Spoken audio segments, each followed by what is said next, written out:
11월 18일 오전 정책 현안 브리핑을 시작하도록 하겠습니다. 송파 세모년 3법은 복지국가로의 첫걸음을 만드는 것이었습니다. 어제 기쁜 소식이 있었습니다. 바로 새정치민주연합 창당 1호법이었던 송파 세모녀 3법이 보건복지위원회 법안심사소위원회를 통과했다는 것입니다. 공과금이 밀려 죄송하다며 마지막 월세 현금 70만 원이 든 봉투를 남기고 세모녀가 자살한 지 9개월 만에 드디어 생활고에 시달리는 빈곤층을 위한 제도적 기반이 마련된 것입니다. 새정치민주연합 창당 1호 법안으로서 복지 사각지대에 놓인 취약계층 중 54만 명이 추가로 혜택을 볼 수 있게 됐다는 것 외에도 근본적으로 복지국가로서의 이념적 발전을 가져온 것이라는 점에서 아주 큰 의미가 있습니다. 첫째, 기초생활보장법에서 빈곤 개념이 층위소득으로 변경되면서 절대 빈곤에서 상대 빈곤으로 발전한 것입니다. 둘째, 교육급여에서 부양의무제를 폐지함으로써 빈곤의 책임이 국가 책임으로 변화시킨 단초를 마련한 것입니다. 마지막으로 복지 신청주의에서 국가가 찾아가는 발굴주의 철학을 도입한 결과입니다. 세모녀 3법이 통과가 복지 사각지대를 완전히 없애고 모든 문제를 해결하지는 않겠지만 이를 계기로 자신이 마지막 길을 수습할 사람을 위해 국밥값을 남겨놓으신 할머니와 어린 딸이 유서와 함께 온 가족이 먼 길을 떠난 인천 세가족 등 더 이상 생활고에 자살하는 비극적인 사건이 되풀이되지 않기를 바랍니다. 국민기초생활보장법 등 세모녀 3법의 통과를 계기로 국비 1조 1622억 원으로 추가로 확보해야 한다는 추계가 있었으므로 예결위 예산안 조정 소위원회에서 이를 반영하도록 새정치민주연합이 적극 노력하겠습니다. 가난을 이유로 목숨을 끊는 일이 없는 사회를 만들기 위해 이번 첫 걸음 외에 2걸음, 3걸음 내딛어 나갈 것을 약속드립니다. 새정치민주연합의 신혼부부 집안채에 대해서 새누리당은 연일 시샘을 하고 있습니다. 100조 원을 투입해 신혼부부에게 1억짜리 집을 주자는 과잉 포퓰리즘이라고 규정 지으며 비난하더니 야당이 그렇게 보이게 말해놓고 말바꾸기 하고 있다고 주장하고 있습니다. 답변 드리겠습니다. 새정치민주연합은 말 바꾼 적 없습니다. 단 한 번도 공짜로 집안채 선물 드리겠다고 말한 적 없습니다. 싼 값에 공공임대주택을 제공하자는 것입니다. 신혼부부에게 100만 원의 임대주택 공급을 위해 노력하고 5년에서 10년간 제공해서 안정적인 거주를 보장하도록 하자는 것, 그리고 내년부터 임대주택 3만 원, 금융지원 2만 건은 3+2 대책을 추진하자는 구체적인 대안까지 제시한 상태입니다. 재원 추계가 안 됐다고 지적했으니까 현재도 연평균 특별 공급으로 1만 건, 전세 임대 공급으로 약 5천 건, 주택자금 지원으로 3만 7천 건 등이 지원되고 있습니다. 때문에 임대지원 3만 호와 금융지원 2만 호 추가 주장은 전혀 무리한 요구가 아닙니다.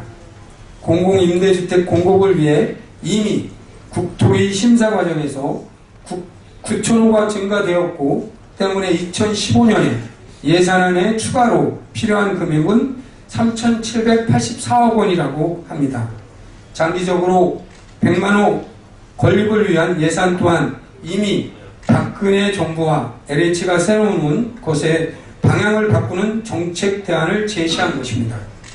서민 주거 문제에 얼마나 무관심하고 공공임대주택 체계에 대해 얼마나 무지하면 여당의 대표, 사무총장, 정책위장, 대변인까지 나서서 이렇게 연일 공세해대는지 안타까울 따름입니다.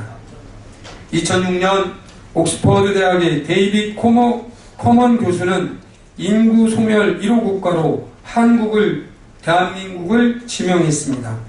2010년 삼성경제연구소는 2500년도에는 인구가 33만 명으로 줄어들 것이라는 충격적인 예측을 했고, 지난 국정감사에서 양승조 의원은 국회 입법조사처 자료를 인용해 2750년 대한민국 인구가 멸종할 것이라는 결과 예측을 발표한 바 있습니다.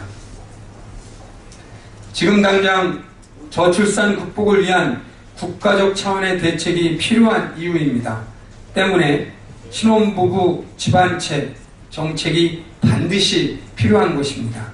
새누리당은 저출산 대책으로 서민 주거 문제를 봐야 합니다. 새누리당은 무상이라는 딱지를 붙여 포퓰리즘이라고 비난하지 말고 결혼을 포기한 젊은 세대에게 희망을 주고 우리 사회 미래를 위한 초석을 다져가자는 새정치민주연합의 정책 제안을 진지하게 검토할 것을 다시 한번 촉구드리는 바입니다. 미국 법원에 소송당한 방위사업청 그리고 부실관리가 혈세 낭비를 불러오고 있습니다. 이번 국정감사에서 비리 의혹, 부실, 무능의 정점을 찍은 방위사업청이 국제소송을 당했습니다.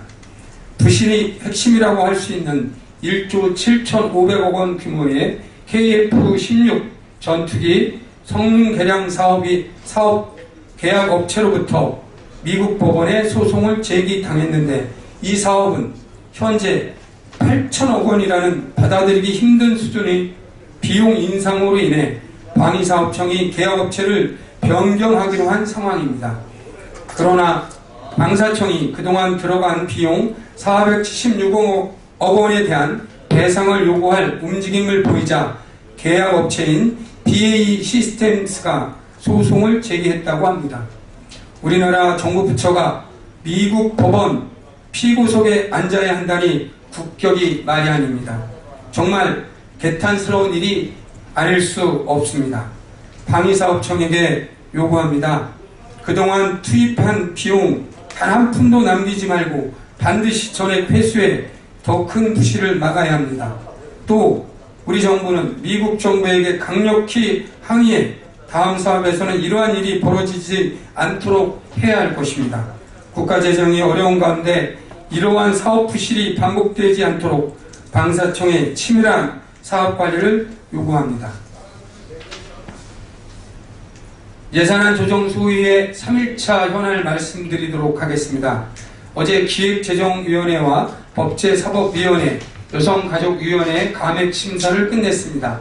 쟁점이 적거나 사업이 없는 부처를 우선 대상으로 했기 때문에 예결위의 자체 삭감액은 크지 않았습니다.